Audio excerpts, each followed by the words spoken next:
Now, the first thing that comes to our mind when we talk about our neighbour Pakistan is the bombs, the border and, well, the cricket pitch.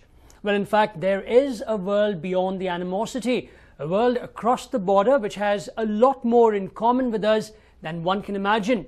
One small step for Prime Minister-designate Narendra Modi is, in fact, one giant leap for the people of India and also Pakistan. Here's a special report.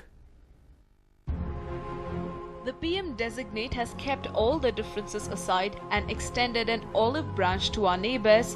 The move has been well reciprocated by his counterpart in Pakistan. But what does Nawaz's presence in the swearing ceremony mean to India? More than the border. A dynamic leader ready to change the game forever. Ever since Modi emerged victorious, it was clear things are not going to be the same anymore. After month-long campaigns attacking UPA for its foreign policies, the first thing in Modi's to-do list is improving India's relationship with our neighbour, Pakistan. The guest list of Modi's swearing ceremony has all the A-listers, the who's who from India and abroad. Actors, sports stars, ministers and world leaders will witness Modi making history. But ever since the coveted guest list for the most important date in India's calendar was announced, one name stood out: the President of Pakistan, Nawaz Sharif. After the initial foreplay, Nawaz Sharif finally confirmed his arrival. It has become clear the two leaders are all set to etch their name in the pages of history forever. One small step for Modi is one giant step for the people of India and Pakistan. Nawaz's arrival on Indian soil is an emotional event for all the people of India.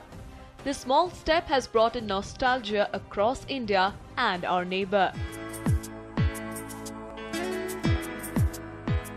Modi's bold move and Nawaz's courageous reciprocation has set a positive vibe in motion. After decades of bitterness, finally, there is a ray of hope for the two great nations.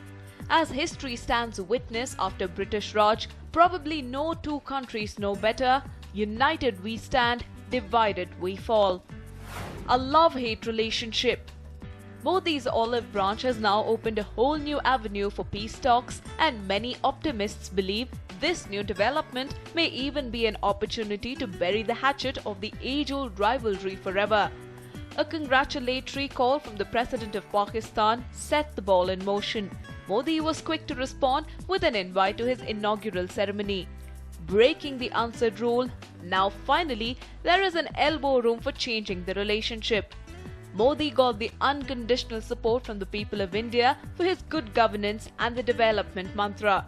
Friendly relationship with our neighbour means an immediate boost to our trade ties, which will benefit both the nations. The friendly move is also set to help the defence ties of the two countries. When Nawaz Sharif comes, he will be daring the Pakistani Taliban and other groups that do not want any rapprochement with India. His arrival in India may also signal the end of hostility of the Pakistani army towards India. Modi's invite is also seen as a masterstroke for diplomatic ties. The gesture undercuts and undermines the poison of those who expected Modi to be belligerent with Pakistan without reason and thanks to the minority who voted for the BJP. Modi's move also demonstrates friendship and goodwill long missing from our neighbourhood. The Kashmiri separatists, deftly outclassed, are also quick to acknowledge the masterstroke that cuts the ground from beneath their feet. Modi's move is definitely a game changer. But well, this is not the first time the love-hate relationship with our neighbour has seemed to come to a climax. Modi's bold move is inspired by the guru in politics, Atal Bihari Vajpayee. The veteran BJP leader in his tenure had decided to keep all differences aside and make a historic bus journey from Delhi to Lahore. His bold move was welcomed by the citizens of both the countries.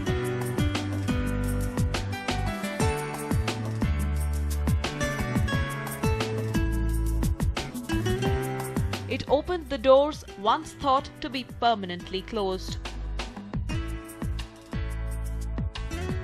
In its inaugural run on February 19, 1999, the bus carried the then Indian Prime Minister Atal Bihari Vajpayee, who was to attend a summit in Lahore and was received by his Pakistani counterpart, the same man who has now accepted Modi's invite, Nawaz Sharif. The bus journey was a historic event since the partition of India in 1947. Travel restrictions were imposed and most road and railway links shut off. The bus service was launched to permit divided families to visit relatives and to foster commerce and tourism.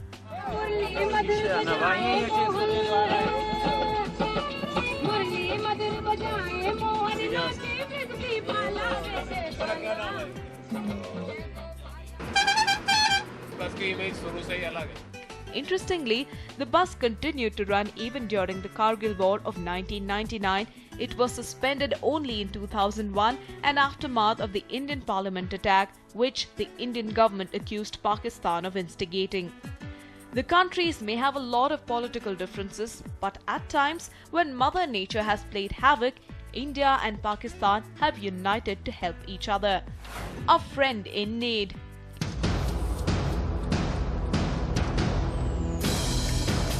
In 2001, an earthquake shook Modi's homeland. It was one of the worst disasters India has witnessed in recent years. On hearing the plight of the people of Gujarat, the then Pakistani President Pervez Musharraf decided to put differences away. He sent a plane load of relief supplies to India from Islamabad to Ahmedabad. The plane from Pakistan carried 200 tents and more than 2,000 blankets. Furthermore, the president even called the Indian Prime Minister to express his sympathy over the loss from the earthquake. They say India never forgets countries that help her out in disaster. When an earthquake shook Pakistan-occupied Kashmir, the border conflicts were forgotten in response to the 2005 Kashmir earthquake on 8 October. India and Pakistan High Commissioners consulted with one another regarding cooperation in relief work.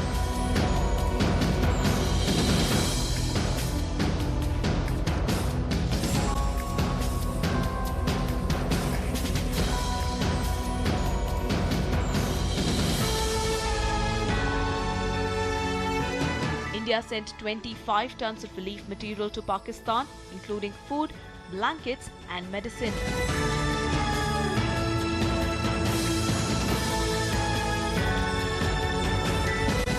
Large Indian companies such as Infosys have offered aid up to $226,000. Yes, apart from political rivalry and diplomatic differences, the two great nations have come together a number of times to aid each other. The peace talks might have been unheard of between the bomb blasts and gun battle across the border, but attempts to unite have always been on the forefront.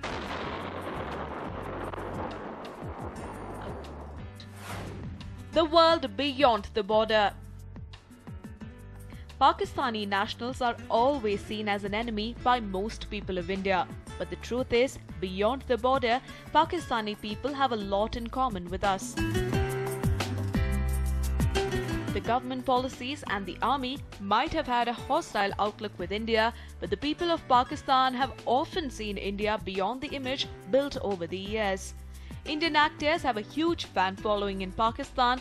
Actors and artists often hope India and Pakistan have better relationship with each other so that they can showcase their talent across borders. India often sees beyond the diplomatic divide inherited over the years. Interestingly, there is a village in India named Pakistan. Despite occasional pressure over the years to change its name, the villagers have resisted. Citizens of both countries have taken many initiatives to improve the relationship between the two countries. In 2006, a Friends Without Borders scheme began with the help of two British tourists. The idea was that India and Pakistani children would make pen pals and write friendly letters to each other. The idea was so successful in both countries that the organization found it impossible to keep up. Interestingly, the world's largest love letter was recently sent from India to Pakistan. After the partition, India-Pakistan witnessed the world's largest mass migration in history. After the partition, the borders were sealed, making it impossible for people to cross the border and meet their relatives. Decades have passed, and despite all the peace talks, there are several visa restrictions. Cricket, the common recreation of both the countries, has taken a hit thanks to the diplomatic differences. Pakistan and India might have a history of uneasy relations. They have fought 3 wars over the years. But is it not finally time to be united and join hands with our neighbour? Modi and Nawaz have to be lauded for their optimistic move. Now, it is time for the countries to take a cue and move forward. We all know that apart from easing tension between the two countries, it is time to restart cricket matches between the two. A News9 report.